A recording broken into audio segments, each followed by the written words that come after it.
அஸ்ஸலாமு அலைக்கும். எல்லோரும் நல்லா இருக்கீங்கன்னு நினைக்கிறேன். இந்த வீடியோவில் நம்மளோட பால்கனி கார்டனில் என்ன பண்ணுறன்றதை பார்க்கலாம். நம்ம நிக்கி பாய் வந்து மண்ணை ஸ்மெல் பண்ணிட்டுருக்காரு பாருங்கள். இந்த மாதிரி தான் வந்து கீரை டப்பாவையும் நாசம் பண்ணிட்டு போனான். பார்த்த உடனே ஒரு ஜம்ப் அடித்து ஓடிட்டான். இன்றைக்கி நான் செடிகளுக்கு தண்ணி ஊற்றலை. நேற்றுக்கு நைட்டெல்லாம் பயங்கர இடியும் மழையுமா இருந்தது. காற்று அடிக்கும்போது அந்த தண்ணி எல்லாமே பால்கனியில் தான் வந்து விழும். அதனால் தொட்டிலெல்லாம் ஈரம் இருந்தது. ஸோ தண்ணி ஊற்றலை இன்றைக்கி செடிக்கு. அதே மாதிரி நம்ம செடிகளுக்கு டெய்லி உரம் கொடுக்கறதுக்கு அந்த கிச்சன் வேஸ்ட் அரைச்சி தண்ணியில் கலந்து ஊற்றுவோம் இல்லையா, அதை பண்ணியுமே ஒரு 4 days ஆச்சு. 2-3 நாளாக வெறும் நார்மல் வாட்டர் தான் ஊற்றிட்டு இருந்தேன் செடிக்கு. ஏன்னா கிச்சன் வேஸ்ட் எல்லாம் கம்போஸ்ட் பின்னுக்கு போயிட்டுருக்கு. ஒரு 1 week 10 daysல கம்போஸ்ட் பின் ஃபில் ஆனதுக்கப்புறம் நம்ம திருப்பி செடிகளுக்கு பழையபடி கொடுக்க ஸ்டார்ட் பண்ணிடலான்ட்டு இப்போ கம்போஸ்ட் பின் ஃபில் பண்ணிகிட்டு இருக்கேன். இந்த டப்பாவில் நம்ம பழைய விதை கிடச்சதெல்லாம் போட்டு வச்சுருந்தோம்ல முளைக்கிறதுக்காக, ஒன்று கூட முளைக்கல, எட்டி கூட பார்க்கல எதுவுமே. எல்லாம் போட்ட மேனிக்கு அப்படியே இருக்குது. கீரை தொட்டிலையும் நம்ம பழைய கீரை விதைகள்லாம் போட்டிருந்தோம்ல, அதெல்லாம் கூட முளைக்கல. இதுக்கு முந்தின தடவை நம்ம கீரை விதைக்கும் போது போட்டிருந்த விதைகள் தான் விதைச்சிருக்குன்னு நினைக்கிறேன். அங்கங்கே ஒன்று ஒன்று முளைச்சி நிற்கிது, மற்றபடி வேறு எதுவுமே முளைக்கலை. சரி வர்றது வரட்டும்ன்ட்டு அப்படியே வச்சுருக்கேன். அப்புறம் கொஞ்ச நேரம் அப்படியே இப்படி கப்பி ஃபிஷ் டப் பார்ப்போம். உள்ளே கைவிட்டு எடுத்தாலே நிறைய மீன்கள் வரும். இதை அப்படியே பார்த்துட்ருப்போம். காலையில் இதுக்கும் ஃபுட்டு போட்டுட்டு வீட்டுக்குள்ளே இருக்க அக்வேரியத்துக்கும் நாங்கள் ஃபுட் போட்டுருவோம். கப்பி ஃபிஷ் டப்பு க்ளீனிங் வீடியோ நம்ம போட்டிருந்தோம் யூடியூப்பில். பார்க்காதவங்களுக்கு லிங்க் கொடுக்குறேன் டிஸ்கிரிப்ஷனில் பாருங்கள். அதில் நிறைய மீன் இருக்கும். அதில் எல்லாமே குட்டி குட்டியாக இருந்தது. இப்போ இதில் எல்லாம் வளர்ந்துருச்சு. கொஞ்ச நேரம் கழிச்சு கடைக்கு போய் இன்றைக்கி வெண்டைக்காய் விதையும் கொத்தமல்லி இலை விதையும் வாங்கிட்டு வந்தோம். ஏன்னா நம்ம பால்கனியில் காய்கறி செடிகள் எதுவுமே இல்லைல்ல, சரி போட்டு பார்க்கலாம் அப்படின்ட்டு ஒரு ட்ரை தான். நான் இதை வாங்கின கடையில் செடி பீன்ஸ் செடி அவரைன்ட்டு நிறைய விதைகள் இருந்தது. நான் அதெல்லாம் எதுவுமே வாங்கலை. வெண்டைக்காவும் கொத்தமல்லி மட்டும் வாங்கிட்டு வந்துட்டேன். ஏன்னா நம்ம பால்கனியில் ஸ்பேஸ் கிடையாது இல்லை, கொஞ்சம் ஸ்பேஸில் மட்டும்தான் அரேஞ்ச் பண்ணணும். அதனால இப்போதைக்கு இது போதும், அதுக்கப்புறம் வேணா பார்த்துக்கலாம் அப்படின்ட்டு வந்துட்டேன்.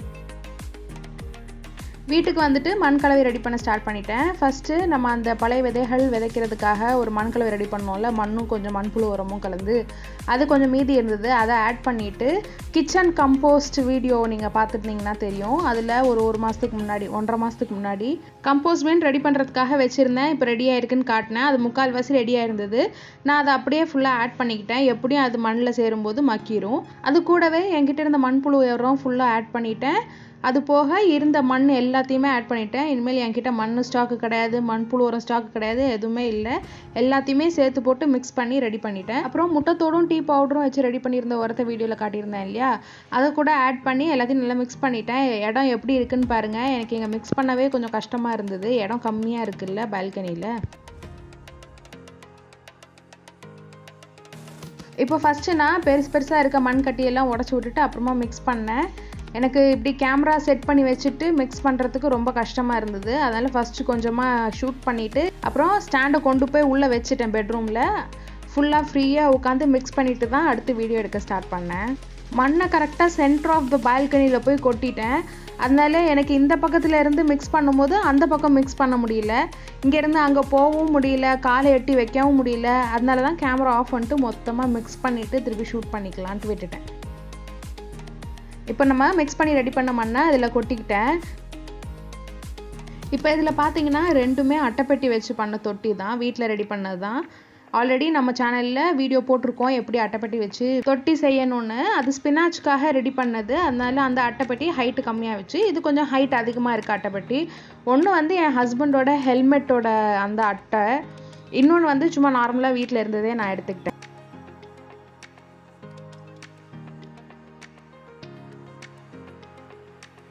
ரெண்டு தொட்டிலையுமே மண் ஃபில் பண்ணிவிட்டு கையை வச்சே மேலாப்பில் மண்ணை சமப்படுத்தி எடுத்துக்கிட்டேன்.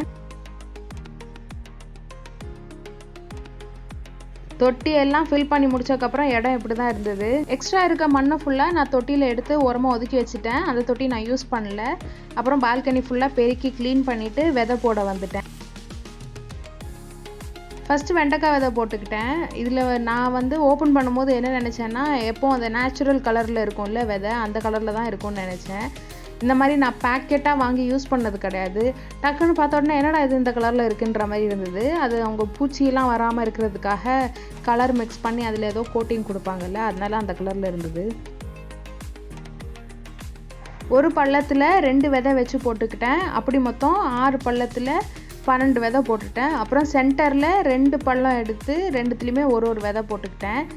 இப்போ ஒன்று முளைக்கலைன்னா கூட இன்னொன்று முளைக்கும். அந்த பேக்கெட்டில் வந்து 65% ஜெர்மினேஷன் பாசிபிள் அப்படின்ற மாதிரி போட்டிருந்தாங்க. சரி 65%னா ஆல்மோஸ்ட் 50% பக்கத்தில் தானே, அதனால 2 போட்டுக்கிட்டேன். இந்த தொட்டி சைஸுக்கு 3 விதை போடுறது தான் கரெக்டாக இருக்கும். ஆனால் நமக்கு நிறைய தொட்டி வைக்க முடியாதுல்ல, ஸ்பேஸ் இல்லாத காரணத்தினால இதிலே நான் இவ்வளோ போட்டுக்கிறேன். உரத்தெல்லாம் கொடுத்து புசு புசுன்னு வளர்த்துக்க வேண்டியதான். அப்புறம் எக்ஸ்ட்ரா இருந்த விதையை நான் அதே பேக்கெட்டில் போட்டு எடுத்து வச்சுட்டேன். அப்புறமா எப்பயாச்சும் நம்ம மண் கலெக்ட் பண்ணிவிட்டு தொட்டியில் விதை போட்டுக்கலாம். அடுத்து நான் கொத்தமல்லி கீரைக்கான விதையை போட வந்துட்டேன். நான் கார்டனிங் ஸ்டார்ட் பண்ணது என்னோடய காலேஜ் செகண்ட் இயரில் 2017. அந்த டைமே நான் நிறைய தடவை இந்த கொத்தமல்லி விதை போட்டு முளைக்க வைக்கணும்னு ட்ரை பண்ணியிருக்கேன். ஒரு தடவை கூட எனக்கு சக்ஸஸ் ஆனதே கிடையாது. கடையிலேருந்து வாங்கின விதையும் சரி, இல்லை வீட்டில் நம்ம முழு மல்லி இருக்கும்ல, அதை உடச்சிட்டு தண்ணியில் ஊற வச்சு அப்புறமா போடுங்க, 10 days ஆகும் ஜெர்மினேட் ஆகிறதுக்கு அப்படிலாம் சொல்லுவாங்க. நான் எல்லா மெத்தடும் ட்ரை பண்ணியிருக்கேன், எனக்கு எதுவுமே வந்ததில்லை. சரி இன்னைக்கு பார்த்த உடனே இந்த விதை வாங்கி போட்டு பார்க்கலான்னு ஆசை வந்தது. நான் வாங்கிட்டு வந்தப்பவும் மம்மி அதான் கேட்டாங்க, உனக்கு தான் முளைக்காதே ஏன் வாங்கிட்டு வந்தேன்னு. இப்போ இதுவும் முளைக்காமல் போச்சுன்னா இனிமேல் வேறு ஏதாவது மெத்தட் தான் ட்ரை பண்ணி பார்க்கணும். இது முளைக்குவோன்ட்டு பாசிட்டிவாக நம்பிக்கிட்டே இருப்போம். இப்போ நான் மண்ணில் எப்போவுமே கீரை விதை போடுற மாதிரி லைன்ஸ் எடுத்துகிட்டு அதுக்குள்ளே விதைகள் போட்டு மூடி விட்டுக்கிட்டேன். கொஞ்சம் விதையை எட்டி பார்க்குற மாதிரி இருந்ததுனால மேலே கொஞ்சம் எக்ஸ்ட்ரா மண் போட்டு மூடினேன். கார்டனிங்கில் எனக்கு நிறைய இன்ட்ரெஸ்ட் இருக்குது, ஆனால் செடி வளர்க்குறதுக்கான ஸ்பேஸ் இல்லை. நாங்கள் இதுக்கு முன்னாடி இருந்த வீட்டிலலாம் டெரஸ் கார்டனிங் பண்ணிகிட்டு இருந்தேன். அங்கே தக்காளி, கத்திரிக்காய், வெண்டைக்காய், செடி முருங்கை, ஒரு 10-12 வெரைட்டியான ரோசஸ், கீரைகள், கீரையிலே அரைக்கீரை, சிறுகீரை, பாலக்கீரை, கேரட்டு, ரேடிஷ்லேயே வெள்ளை முள்ளங்கி, சிவப்பு முள்ளங்கி, குடமிளகா, பச்சை மிளகா, காந்தாரி மிளகான்னு எல்லாத்தையுமே வளர்க்குவேன். எல்லா வெரைட்டிலையுமே ஒரு 7-8 தொட்டி வச்சு வளர்க்குவேன். என்கிட்ட மொத்தமே ஒரு 100-150 தொட்டி கிட்ட இருந்திருக்கும். நான் அவ்வளோ தொட்டி வச்சு மெயின்டைன் பண்ணிகிட்டு இருந்தேன். அது போக பூச்செடிகள்லையும் குண்டு மல்லி, மதுரை மல்லி, ஜாதி மல்லி இதெல்லாம் வளர்த்துட்டு இருந்தேன். அப்புறம் கொய்யாலாம் வளர்த்துட்டு இருந்தேன். மருதாணி செடி, அவரைக்காய், பீன்ஸு, காராமணி, பெரண்டை, இது மாதிரி செடிகள்லாம் கூட நான் வளர்த்துட்டு இருந்தேன். அவ்வளோ செடி வளர்த்துட்டு இருந்த என்ன இப்போ குட்டியாக ஒரு ஸ்பேஸ் கொடுத்து இதில் கார்டனிங் பண்ணிக்கோன்னா கஷ்டமாக தானே இருக்கும். இப்போதைக்கு இருக்கிறதுல நம்ம பெஸ்ட் என்ன கொடுக்க முடியுமோ அதை பண்ணலாம் நான் ஸ்டார்ட் பண்ணியிருக்கேன். நீங்களும் கண்டிப்பாக சப்போர்ட் பண்ணுவீங்கன்னு நினைக்கிறேன். இந்த வீடியோ பிடிச்சிருந்தா லைக் பண்ணிட்டு மறக்காமல் சேனலை ஃபாலோ பண்ணிக்கோங்க. டாடா, பை.